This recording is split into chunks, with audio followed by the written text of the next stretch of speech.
After 2 episodes, I feel like I can safely say that What If Season 3 is another mixed bag. I think it's so interesting that both of these came first because they are so different in terms of tone, execution, just premise. What I think one episode did really well, I think the other episode did kind of poorly, which, hey, maybe that was always the deal, right? There's no guaranteed quality episode to episode because they're not all written by or starring the same people, and some of the themes are going to be different, so some are going to hit more than others. I don't know. Although I do think the general consensus online from what I've heard, episode 1, not great. Episode 2, very fun. Well, let's talk about why. And we'll start with episode 1. What if Hulk fought the Mech Avengers?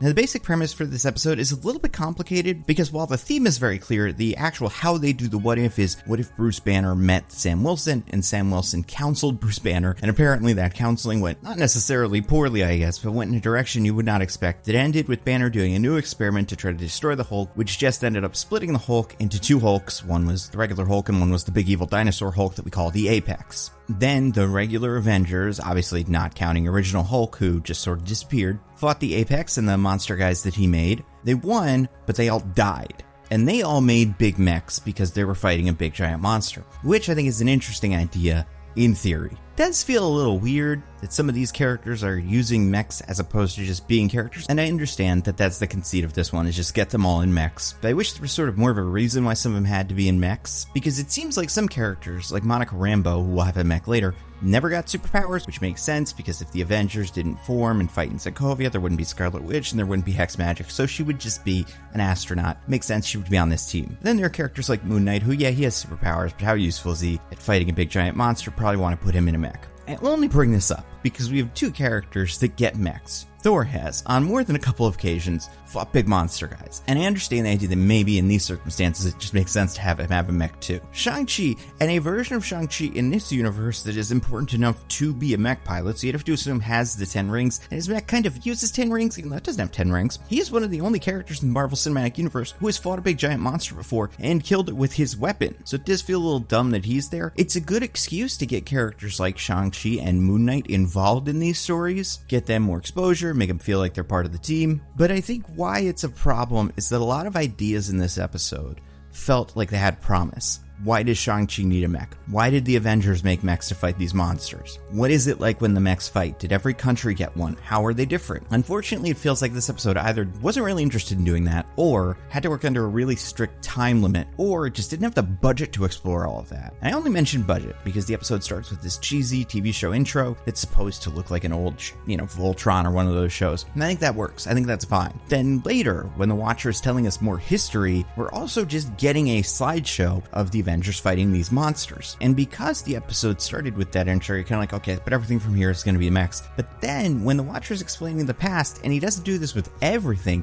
just when talking about the first generation Avenger mechs, it's all images, which didn't feel like it fit with everything else that was going on. And I'm not positive this is what happened, but it certainly feels like these images are here because modeling them was too expensive, which I understand. But again, symptom of a larger issue, because even later when we have the actual mechs that we'll see fighting, we barely see any of them on screen. We don't get a sense for what each mech does. We have very, very small, like, oh, the Shang-Chi mech has 10 rings, and Bucky's mech has like a different arm, so it's like, oh, Bucky has a different arm, so his mech has one. But besides that, the mechs don't have very much personality. And it feels like an episode, perhaps with more budget, would have a fight in the beginning where we would see all these second generation mechs fighting and get a sense for what makes them all different. Especially if at the end they're all going to assemble into a Megazord and we're supposed to be like, oh wow, that's a big difference. It's like, you could convince me that was just one of the other mechs. It's funny, it's like if you made an Avengers movie, but you didn't make the movies before it, and then they teamed up and you're like, yeah, I know, that's what these guys do. But them working together is what's important, and I think in an episode like this, we needed to see more of the mechs, but it didn't seem like the budget was there. I also think, and again, not trying to blame the animators or anything like that, this one felt extra stiff, especially Sam. There are a lot of scenes where he was walking that it just felt very robotic in a way that this show hasn't before, and in a way that didn't feel like a stylistic decision. I think the facial animations were okay. I do think it's strange that some characters like Monica Rambeau have a face that just looks like that actor's face. And then other actors like Bucky have a very cartoony version of his face. I don't know. This wasn't a humongous issue or anything. It just felt strange. I enjoyed the lighting in this episode, and I do think the monsters, especially the Bruce versus Apex fight, looked very good. Just feels like some of that maybe came at the expense of the other Avengers. Speaking of Hulks and Avengers, and especially because the mechs formed into a larger mech, it did not feel like this episode really did anything special with scale. We got these big mech versus monster fights, but they just kind of felt like two slow guys fighting because they were filmed up close or from the sky. And then when they formed the Avenger and assembled, which I think is cute, they just fought another monster that was about as big as them in an area that was pretty much just a clearing. It felt like this episode was just generally kind of wasted potential. Again, it was good to see the characters and I liked the idea of it, and I think some of the visuals worked, but overall it felt like they weren't able to commit enough time or budget or something to this episode to fully explore what is fun about it, which is a bummer because there are a lot of things in this episode, like the design of the mechs, that I actually think is pretty creative and works pretty well, but we don't have enough time with it. So yeah, episode 1, didn't love it. Also, not a humongous fan of Red Guardian in this episode. Maybe that's just a personal thing, and that character usually works for me. Episode 2, What If Agatha Went to Hollywood? One of my favorite episodes the show has produced. So fun. Such a good exploration of characters we don't usually see together, and characters who have not been in the MCU very much at all, but characters that people like. I don't think necessarily episode 1 had like bad actors or anything like that, but I do think it's very clear now Kathryn Hahn, Agatha Harkness, is like one of the most charismatic characters in the Marvel Cinematic Universe. Kumail Nanjiani Kingo also seems like a very charismatic character and another actor who I very much like. It's hard to say whether he's like the greatest character because we just haven't seen very much of it. And then Howard and Jarvis,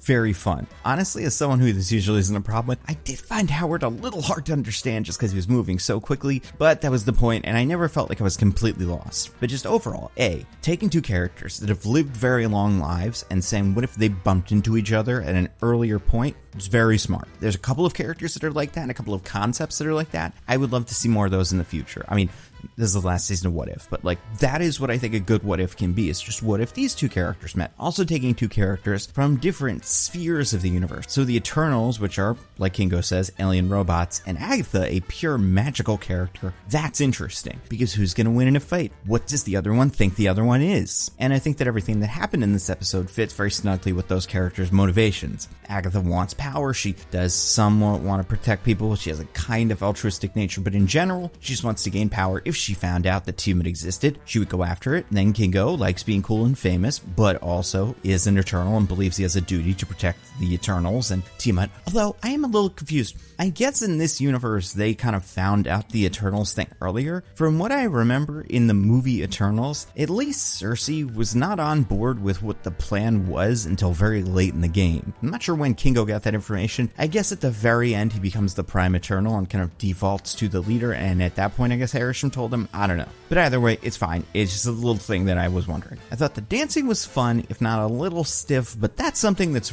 really hard to do in this medium. So I understand why that'd be tricky. But overall, the visuals, so stylish, so inspired by a very specific era. An era that Agatha Harkness, Kathryn Hahn fits into perfectly, and an era that Kingo fits into quite well. This old Hollywood, black and white big musicals.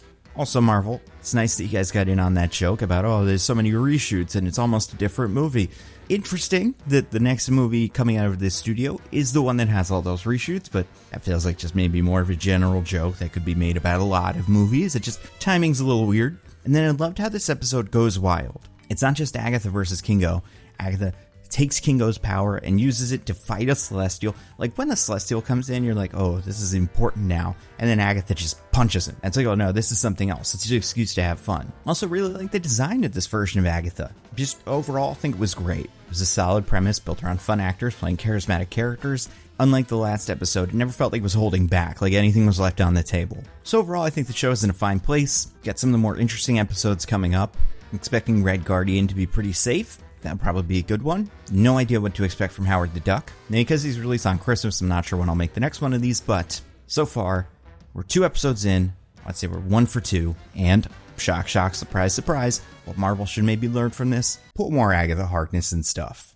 And if you want to be one of the first people to see these videos before they hit YouTube, I would check out this video's sponsor, Nebula. You know Nebula, it is a subscription streaming service that I and a bunch of YouTubers helped to create. It focuses on giving the creators more power to make the cool stuff that you guys already like and giving you guys a better experience for watching it. That means all my videos go up ad-free.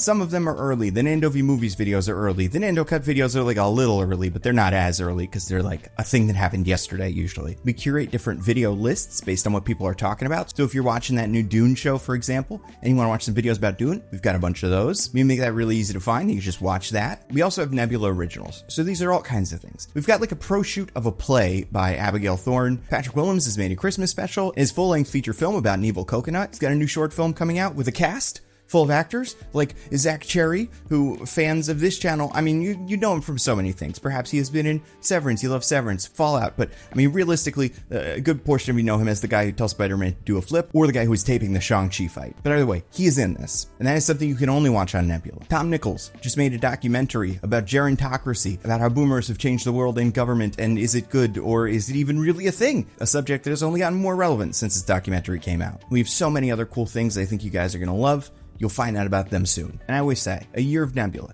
is a steal at $5 a month or $60 a year. But if you use the code TheNandoCut at checkout, you can get a year of Nebula for $36. It's a great deal. Check it out. Go to go.nebula.tv/TheNandoCut. Use the code TheNandoCut at checkout. I guarantee you'll find something cool you're going to like.